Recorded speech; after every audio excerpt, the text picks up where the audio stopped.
안녕하십니까? 네, 새해가 밝았습니다. 그럼에도 여전히 날씨는 춥습니다. 특히 요 며칠 유난히 더 추운 날씨를 경험합니다. 우리는 종종 추위와 또 어려움을 이야기하면서 고난에 대한 이야기를 자주 합니다. 추운 시간은 고난의 시간입니다. 오늘 우리 어린이들이 해주신 특창 부분이 예수 사랑하심은입니다. 예수님의 사랑하심이 그런 고난을 이길 수 있는 힘이 되고 또 새로운 해를 밝혀갈 수 있는 우리의 삶의 원동력이 되는 것 같습니다. 이 안식의 첫 시간 여러분들의 삶 속에 하나님이 주시는 그런 힘이 함께하게 되시기를 간절히 소망합니다. 얼마 전 우연히 한국을 찾은 한 서양 청년의 이야기를 접하게 되었습니다. 이 청년이 한국을 찾은 이유가 혹시 뭔지 아십니까? 그 친구의 이야기를 이렇게 들으면서 굉장히 의외였어요.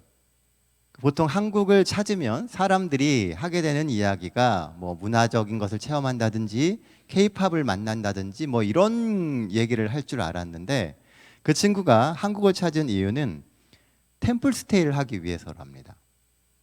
오랜 시간 그 마음속에 템플 스테이를 꼭 해보고 싶다라고 하는 마음이 있었다고 합니다. 바쁘고 지친 삶 속에서 잠깐 떠나 자신을 돌아보고 싶은 마음에 먼 한국을 찾아서 오게 되었다고 합니다. 요즘 서양에서 아주 빠른 속도로 성장하는 종교 중에 하나가 불교입니다. 사람들이 불교의 매력을 느끼는 이유는 가장 큰 비중을 차지하는 것이 명상을 통한 심신의 안정이고요. 또 불교가 추구하는 평화와 생명 사랑이라고 합니다. 많은 사람들이 바쁜 일상 가운데서 망가진 삶을 경험합니다. 그리고 그런 심신을 회복하고 싶어 하기도 합니다. 이를 통해 내 속에 있는 욕망들을 좀 내려놓고 온전히 모든 욕심을 내려놓기 위하여 명상에 들어갑니다. 생각해 보면요, 우리의 삶 속에는 우리도 모르는 사이에 정말 많은 우상들을 만들고 살아가는 것을 알 수 있습니다. 우리의 가치관 역시 많은 경우 우리가 섬기고 있는 그 우상들에 의해서 좌우됩니다. 어떤 이는 돈이라고 하는 우상을 섬기기도 하고요. 또 직업이라고 하는 우상, 명예라고 하는 우상, 그리고 자녀라고 하는 우상 속에서 우리는 살아가고 있습니다. 요즘 여러분들을 가장 힘들게 하고 여러분들의 모든 관심을 모으고 있는 우상은 무엇입니까? 새해가 되면 사람들은 한 해의 삶을 돌아보고 또 한 해의 삶을 계획하기 위해서 점을 보기도 하고요. 신년의 운수를 보기도 합니다. 그들이 모두 섬기는 그 모든 것들이 사실은 그들의 마음 가운데 자리 잡고 있는 우상입니다. 오늘 함께 볼 말씀은 바로 그런 우상이 가득한 도시에서 이루어졌던 바울의 선교의 모습입니다. 다 함께 성경 말씀 사도행전 17장 16절로 21절에 있는 말씀 같이 보도록 하겠습니다. 신약성경 사도행전 17장 16절로 21절에 있는 말씀입니다. 짝수절은 제가 읽겠습니다. 홀수절은 우리 성도님들께서 같이 입을 모아 읽어주시길 부탁드립니다. 16절입니다. 바울이 아덴에서 그들을 기다리다가 그 성에 우상이 가득한 것을 보고 마음에 격분하여 17절입니다. 회당에서는 유대인과 경건한 사람들과 또 장터에서는 날마다 만나는 사람들과 변론하니 어떤 에피쿠로스와 스토아 철학자들도 바울과 쟁론할세 어떤 사람은 이르되 이 말쟁이가 무슨 말을 하고자 하느냐 하고 어떤 사람은 이르되 이방신들을 전하는 사람인가 보다 하니 이는 바울이 예수와 부활을 전하기 때문이러라. 그를 붙들어 아레오바고로 가며 말하기를 내가 말하는 이 새로운 가르침이 무엇인지 우리가 알 수 있겠느냐. 내가 어떤 이상한 것을 우리 귀에 들려주니 그 무슨 뜻인지 알고자 하노라 하니 모든 아덴 사람과 거기서 나그네 된 외국인들이 가장 새로운 것을 말하고 듣는 것 이외에는 달리 시간을 쓰지 않음이러라. 네, 감사합니다. 오늘 본문의 이야기는 우리가 잘 아는 아테네의 이야기입니다. 성경에서는 아덴이라고 이야기를 하죠. 아테네라고 하는 도시국가에서 있었던 이 사도 바울의 전도의 이야기입니다. 지금의 배경은 사도 바울의 제2차 선교 여행입니다. 우리가 지금 사도 바울의 선교 여행을 계속 이렇게 따라가고 있습니다. 데살로니가와 베레아에서 복음을 전하며 큰 성과를 거둔 바울은 핍박을 피하여 아테네로 오게 되었습니다.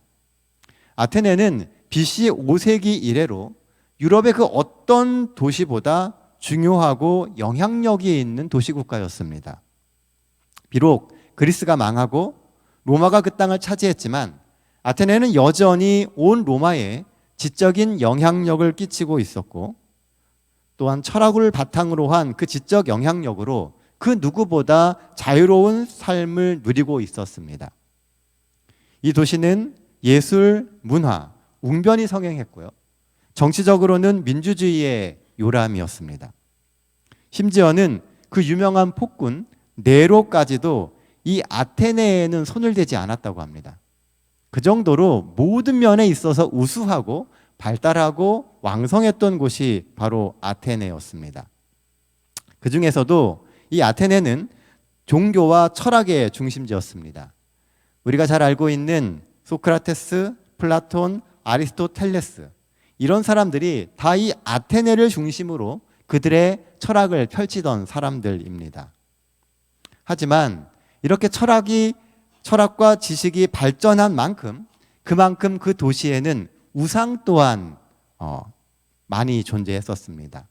아테네에는 어디에나 신전이 있었고 공적인 우상만도 3만 개 이상이 되어서 아테네에는 사람보다 우상의 숫자가 더 많다고 말할 정도였습니다.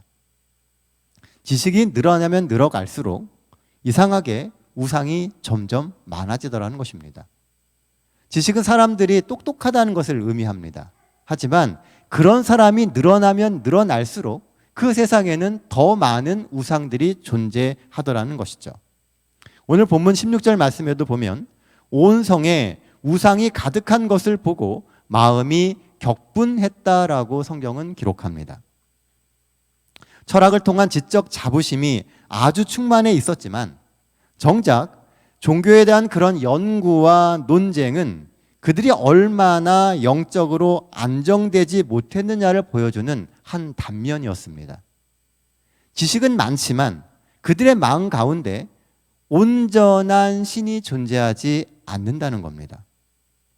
그러니 바울에게 이 도시는 얼마나 많은 영적 도전을 주게 되었을까요? 수많은 지식인들이 존재하고 종교에 관심을 갖는 많은 사람들이 그곳에 있습니다. 사도 바울은 그들에게 그가 알고 있는 예수님을 전하고 싶었던 것입니다.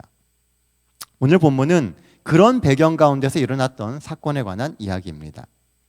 그런 의미에서 오늘 우리가 본문에서 살펴보게 될 주제, 그 첫 번째는 지적인 충족에서 신앙으로 전환해야 한다는 것입니다. 17절 말씀입니다.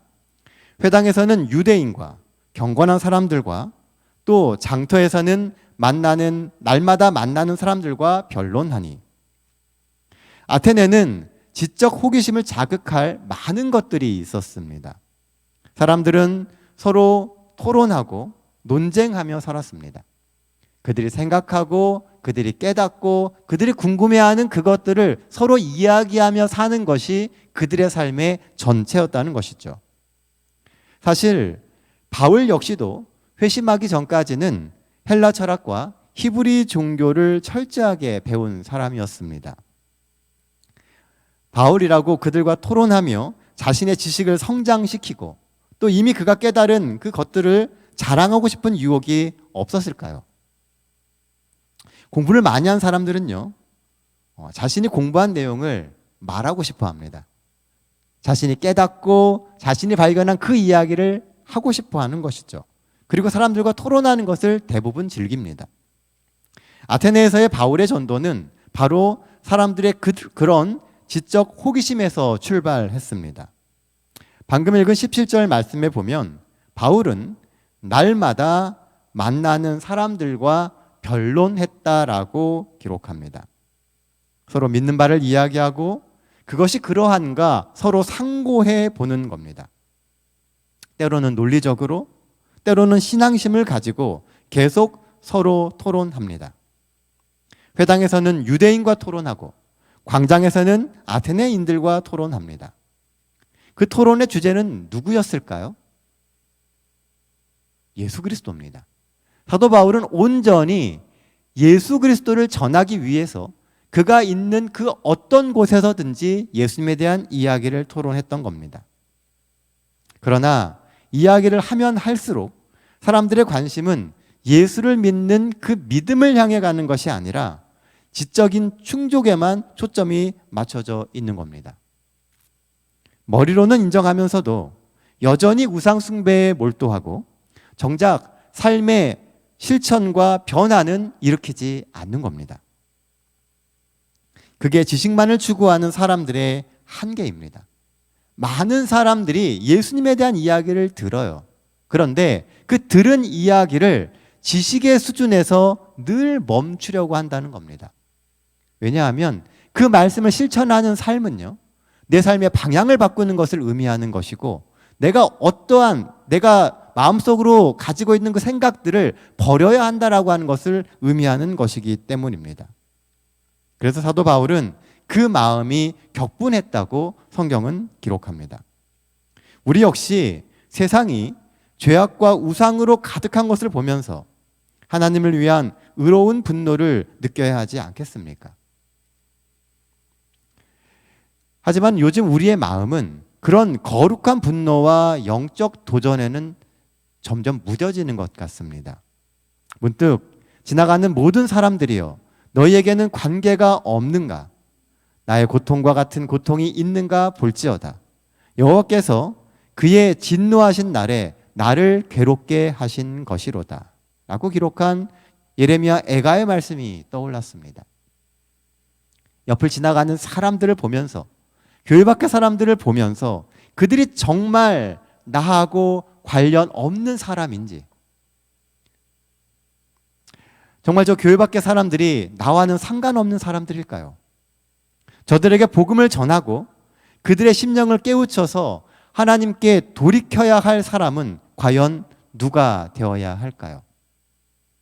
너무나 뻔한 질문입니다.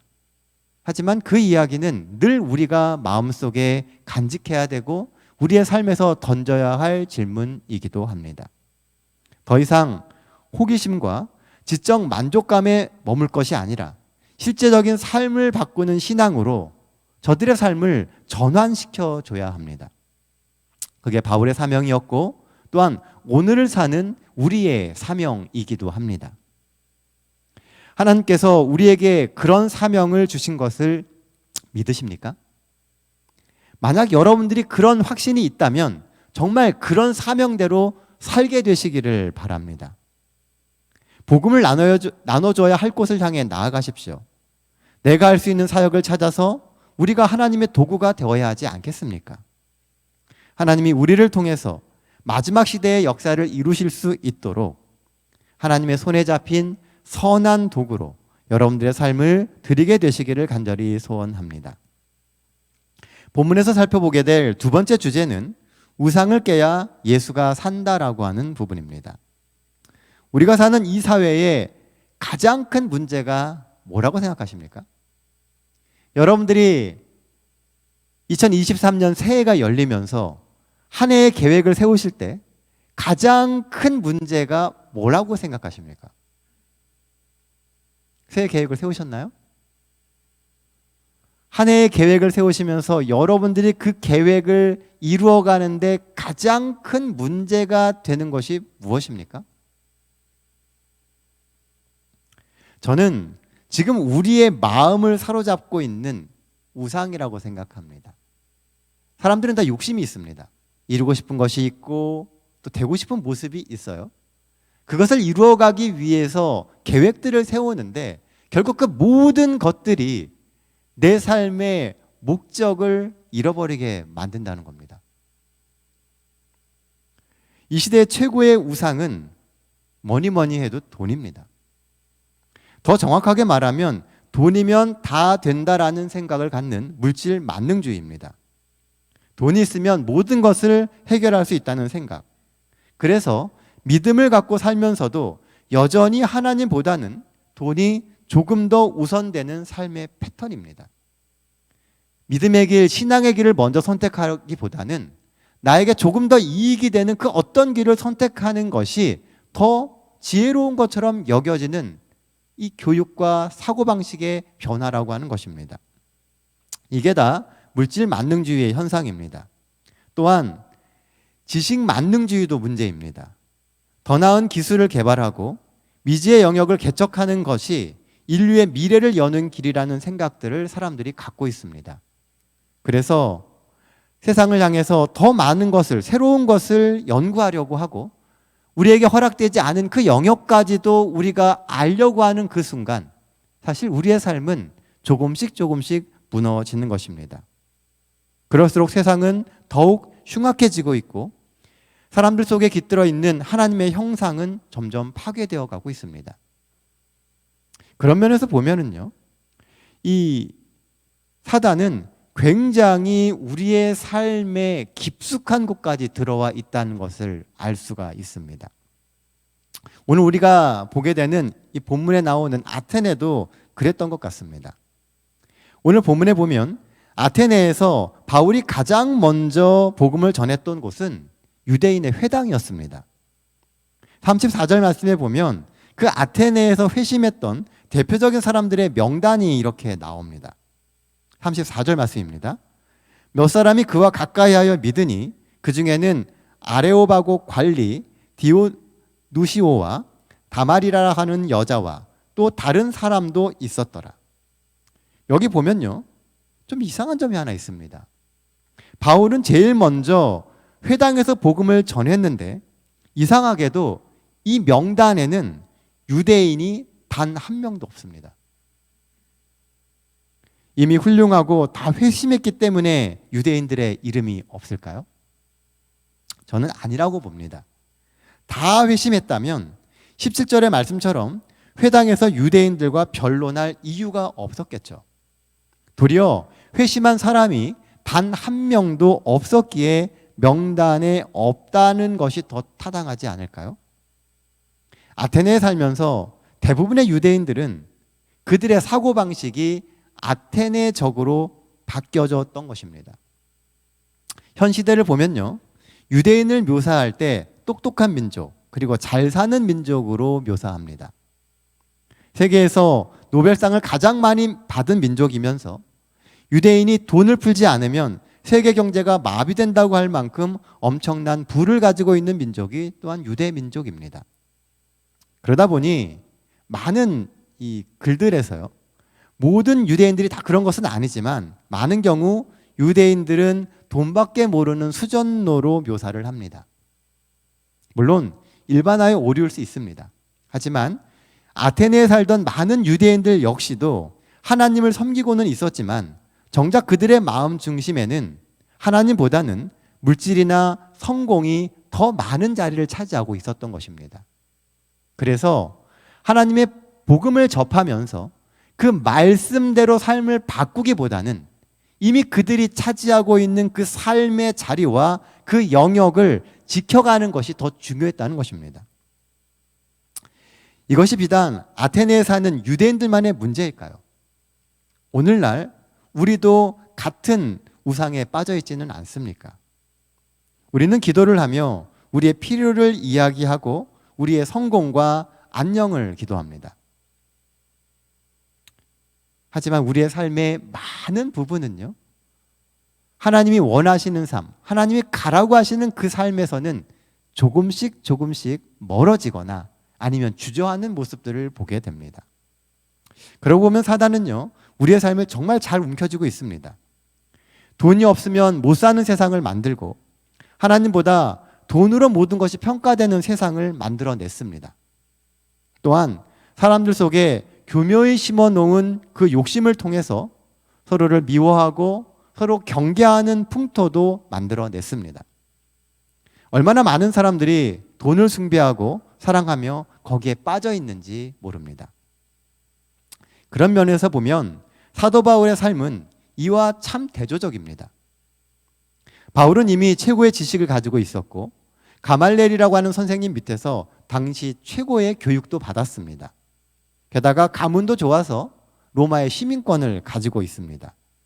그럼에도 불구하고 믿음의 힘으로 세상 속에 혈혈단신 뛰어든 사도 바울의 마음은 순수 그 자체였습니다. 사도 바울이라고 돈이 필요 없었을까요? 아닙니다. 성경을 보면 사도 바울의 직업은 천막을 깁는 일을 하는 것이었습니다. 하나님의 사역을 하면서도 돈은 필요합니다.